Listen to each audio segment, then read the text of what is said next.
Muchas gracias, doctor. Bueno, solamente quisiera ya retomar unos puntos para poder pasar a la parte de preguntas y poder cerrar el panel, porque tenemos el que sigue. Entonces, algunos puntos de lo que han comentado aquí mis colegas. Tenía yo una presentación que hablaba de la propuesta de educación para la paz con perspectiva de género interseccional e intercultural, pero bueno, creo que podría empezar por tratar un poco de explicar por qué hicimos este póster, ¿no? Por qué consideramos que este congreso se debería llamar así desde nuestra visión, y también compartirles que en el programa de Asuntos de Género de la Universidad estamos trabajando esto pues desde que se inició en el 2015. Hemos tenido interés en estos temas, este es el segundo congreso.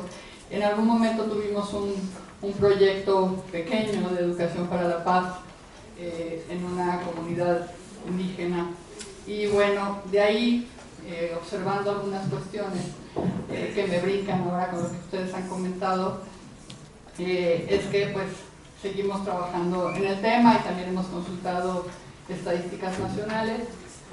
Y bueno, nosotros pensamos que así como algunas feministas lograron que se incluyera el tema de la violencia contra las mujeres en el concepto de seguridad y en el concepto de paz, nosotros también creemos que el tema de el respeto a los derechos de la comunidad LGBT es importante que se consideren en estos conceptos, en este trabajo por la paz y en este tema de seguridad, porque al menos en nuestro país, en México, es una población que está, de acuerdo a nuestras últimas estadísticas de la ENADIS y también del ENADIS 2010, está siendo la comunidad de las más violentadas, ¿no? Junto con las mujeres y junto con las personas indígenas.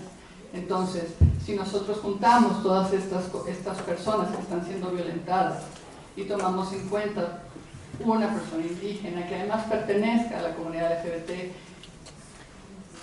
digamos que se suman una serie de discriminaciones y violencias. Las personas que imparten clases, igual que quienes trabajamos en esta universidad, quienes imparten clases en las comunidades indígenas, quienes trabajan en organismos internacionales, en organizaciones de la sociedad civil, somos seres humanos, somos personas, tenemos nuestras propias concepciones de género, tenemos nuestros propios prejuicios, y las estadísticas nacionales están siendo impresionantes. Yo los invito, aquí traemos algunas de las diapositivas, pero son impresionantes. Entonces, quienes somos personas, todo el mundo, vamos a ejercer estas violencias y estas discriminaciones en el salón de clases, como bien los han dicho. Queremos que aprendan derechos humanos, pero sin embargo nos toca ir a comunidades rurales, comunidades indígenas, donde tenemos piso de tierra, donde el internet es de pésima calidad, donde los equipos no hay tales o están descompuestos, donde las bancas están rotas, donde los cristales están rotos, donde los baños están sucios, no hay agua. Entonces, ¿cómo pretendemos ir a hablarles de derechos humanos? Nos estamos volviendo locos, ¿no? O sea, somos estos discursos, cuando los llevas a escuelas privadas, pues bueno, es fácil entender los derechos humanos desde una escuela privada. Por supuesto que es muy fácil, nos parece evidente. Pero en esos entornos tienen todo el derecho a pensar que estamos locos, estamos locas. Porque la realidad pesa más que nuestro discurso. Tenemos una ley general de educación que habla, que menciona educación, cultura de paz. No sé si me puedes ayudar por nada más a ponerla. Por cierto que hay que reformar por ahí algún párrafo donde todavía habla de los hombres y no nos incluye a las mujeres en el artículo 8. Pero bueno, en todo este tema de paz, el tema de la seguridad de las mujeres en las calles, en la vida pública, no solamente en los conflictos, es importante que ya varias compañeras feministas lograron que se tomara en cuenta. Y ahí mi primer comentario de lo que se ha dicho, efectivamente, yo creo que, dice mi directora de tesis, la doctora Mercedes Alcañiz, que para ella el feminismo es un movimiento por la paz, porque busca la igualdad entre mujeres y hombres. Y yo creo que sí, lo que a veces nos falla, como dije desde el principio, somos personas, somos seres humanos, tenemos nuestro lado oscuro y nuestro lado luminoso, nos fallan las formas. Y entonces seguramente, y también estoy de acuerdo, hay compañeras feministas que se han vuelto totalmente violentas en la exigencia de sus derechos, que se han convertido en el monstruo que persiguen sin darse cuenta que ¿no? Entonces, no podría hablar de generalizada de nadie, de manera generalizada de nadie, de ningún movimiento y de ningún grupo, porque estaría siendo igualmente violenta, ¿no? Pero ahí tenemos, yo creo, que una tarea todavía por hacer desde estos grupos, desde este tema. También comentar, cuando decía que el tema de derechos humanos contra la irrealidad es un tema a trabajar.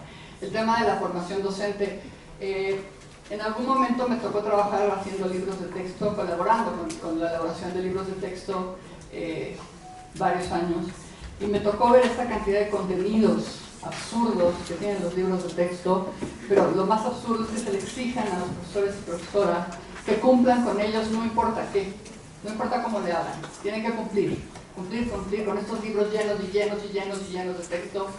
Por suerte me tocó trabajar con alguien que cuando hacía sus libros sí buscaba imágenes de primera calidad, imágenes que sirvieran, que ilustraran, que hiciera actividades muy interesantes. Pero si piensas en los profesores y en las profesoras que están frente a aula, cuando te dicen que tienes que llenar todo esto, y en estos temas, por ejemplo, de género, de violencia de género, no reciben la formación adecuada, se convierte en una pesadilla. Porque resulta que la formación se la dan en 1 hora o 2 horas, una vez al mes, o depende, en el estado en el que yo estaba trabajando, era muy escasa esta formación y no se la daban especialistas. Entonces, resulta que termina la gente viéndolo como un tema pegado, como un tema aislado, únicamente de que ve cuestiones de mujeres, pero no lo comprende. Y entonces en el aula, como cualquier ser humano, como lo puedo hacer yo, replica violencias que trae introyectadas. Entonces, yo creo que ahí tenemos un trabajo que hacer, pero hay que encontrar la manera de darle capacitación a este profesorado sin tampoco saturarlo más de lo que ya está, sin darle más responsabilidades. En la escuela donde nosotros llevamos a cabo el proyecto que les iba a comentar, es una comunidad de alta marginación y pobreza en el estado de Querétaro, y nos tocó que además en esta escuela se servían alimentos. Las niñas y niños que iban a esa escuela, que van a esa escuela en secundaria, si no comían ahí, no comían. Así de gratis. Y entonces muchas veces iban a la escuela nada más por recibir sus alimentos. Pero además de esto, también había niñas que estaban sufriendo incesto, abuso sexual en sus familias, en sus hogares, y no había cómo denunciar porque la Defensoría de Derechos Humanos simplemente le dio carpetazo al tema, ¿no? Entonces, yo me pregunto en comunidades así, donde no hay internet, no hay equipos, donde si no como en la escuela no como en ningún lado, donde está todo esto que ya les dije, ¿cómo les voy a hablar de derechos humanos? O sea, ¿con qué cara me atrevo a irles a hablar de derechos humanos? ¿Con qué cara me atrevo a exigirle a las profesoras y a los profesores que cumplan con contenidos que hablan de violencia de género y derechos humanos? Ahorita no tener vergüenza, ¿no? Y yo creo que, o no tener un pie en la realidad y no estar ahí, no haber estado. ¿Qué pasa? Cuando van los políticos, cuando va el gobernador, o en este caso era el gobernador, porque obviamente no había gobernador, no hay violencia política en este país. Cuando iba el gobernador, se arreglaban las calles, se arreglaban las puertas, los hospitales, estaba todo aquello que era verdaderamente iba a pasar el rey. Se iba y se quitaba todo, ¿no?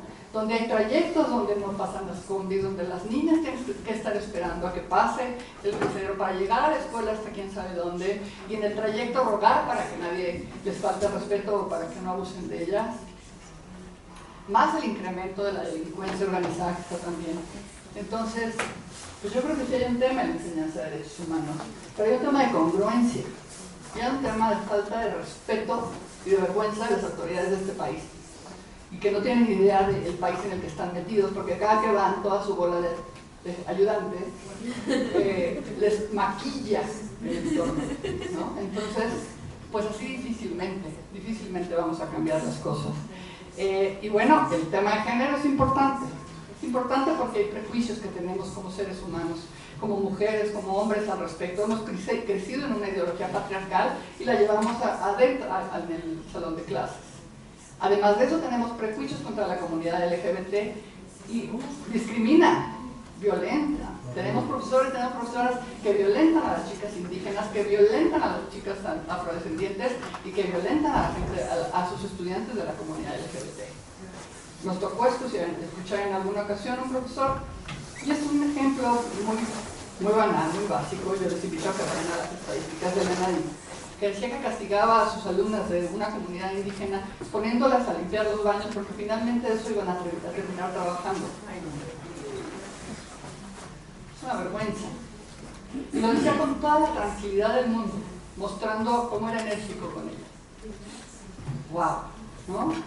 Y al mismo tiempo, ver que perseguían o acosaban a algún chico pensando que era de la comunidad LGBT y justificando con comentarios como: es que dicen que es gay y siquiera lo fuera.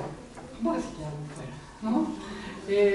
En fin, son ejemplos muy escasos. Obviamente no generalizo, no podemos generalizar con un microejemplo, pero les invito a que vayan a la estadística del ENADIS, y el ENADIS es completamente contundente con un tema de discriminación muy fuerte que hay en este país y que seguramente profesores y profesoras, personal directivo de las escuelas, tienen un tema, ¿no? Que se cruzan en otros temas como los temas religiosos y los prejuicios que hay en torno a esto, ¿no? Entonces, bueno, la propuesta que yo tenía es que era importante trabajar con el profesorado para esto, haciéndoles comprender con el enfoque interseccional las diversas discriminaciones que viven las poblaciones que están en estas zonas rurales, las poblaciones afrodescendientes, las poblaciones indígenas, y tratar de generar con ellas y ellos empatía y que comprendan estos entornos en los que están trabajando. Pero quizá tendríamos que empezar justamente con la gente que integra la Secretaría de Educación Pública y las secretarías de cada estado, que conozcan los entornos, que vayan, pero que sus ayudantes no les maquillen los entornos, que vayan y que estén ahí, y que desde esos lugares, desde esas bancas, intenten tomar una clase, cuando está el frío a todo lo que da, cuando estamos en momentos de frío, de lluvia, sin ventanas, que intenten tomar una clase, que intenten entrar a una computadora y conectarse a internet para buscar una información, ¿no? O que tengan que ir al café de la esquina a ver si rentan una computadora que empieza a sonar cuando se conecta a internet, como se conectaba en los años, no sé, 90, que hace ruidito. Porque están acostumbrados ellos en sus oficinas a hacerle así, como le oyo, ¿no? Aquí está el internet. Entonces yo les invitaría a que fueran a esos entornos y desde ahí entonces diseñen un currículum, diseñen el tema de derechos humanos, cómo se va a abordar, y entiendan este tema de género, cómo está incidiendo en la violencia que hay en esas comunidades y en estas también, ¿no? En estas también. Que se deje de trabajar el tema desde acá arriba, ¿no? Desde el etéreo, desde el rollo, y que todo este tema de interculturalidad y derechos humanos, género, realmente se trabaja de forma cercana y con un enfoque diferente a cada población. Porque también, evidentemente, en la ENADIS de 2010 nos dice la población con mayor nivel de educación es quien discrimina menos. Eso ya te habla de algo. Pero estamos como en un círculo que no termina, porque la población que discrimina más tiene menos calidad educativa. Calidad educativa la digo no solamente en contenidos, sino en la formación que se le da a su profesorado, las instalaciones. Son poblaciones que muchas veces están inmersas en una violencia estructural, cultural y directa impresionante. Entonces yo creo que sí, efectivamente hay un tema muy largo que trabajar en este país, hay muchas cuestiones por arreglar, y yo creo que se necesita que realmente conozcamos estos entornos y que hagamos una revisión curricular y un trabajo, pero con diferentes abordajes, con diferentes acercamientos, porque tenemos diferentes contextos, tenemos diferentes poblaciones y diferentes necesidades. Y el tema de la violencia tiene que ver también con la satisfacción de necesidades. Tenemos poblaciones con satisfacción de necesidades que están en el nivel menos del básico, como este que les comento, y tenemos otras que están muy bien, que no quiere decir que no sufran otras violencias, que no quiere decir que en el nivel socioeconómico alto no haya mujeres que estén violentadas por sus maridos y que no se denuncien. No queremos decir que no haya población LGBT que no es discriminada, simplemente que se dan de diferente forma. y hay contextos que son violentos, además de las violencias. Entonces, por eso nuestro póster era originalmente con este color, con el color naranja, porque es el tema de la violencia contra las mujeres, pero si ustedes lo ven, tiene imágenes distintas, ¿no? Que hablan de todo aquello que desde nosotros, desde el programa de género, consideramos que se tiene que tomar en cuenta y que tampoco estamos inventando el agua tibia, porque es lo que ya se dice en todo el tema de paz. Y qué bueno que sí coincidimos en que es un tema bien importante en este país, que no es un tema de ninguna manera traído por una persona que va a ocupar la presidencia, es un tema que ya no surge, porque todas las violencias de que somos testigos en las redes sociales, en los periódicos, en las calles, nos está volviendo una sociedad que está anestesiada y ya no podemos continuar así. Ya no, esto no puede ser un plan sexenal, ni tampoco puede ser que ahora, como el próximo presidente lo ha mencionado, entonces los grupos que están en contra ahora se dediquen a golpear el tema porque están en contra de esa persona. Entonces, yo sí creo que es un llamado a la sensatez en este país. Bueno, pregunta.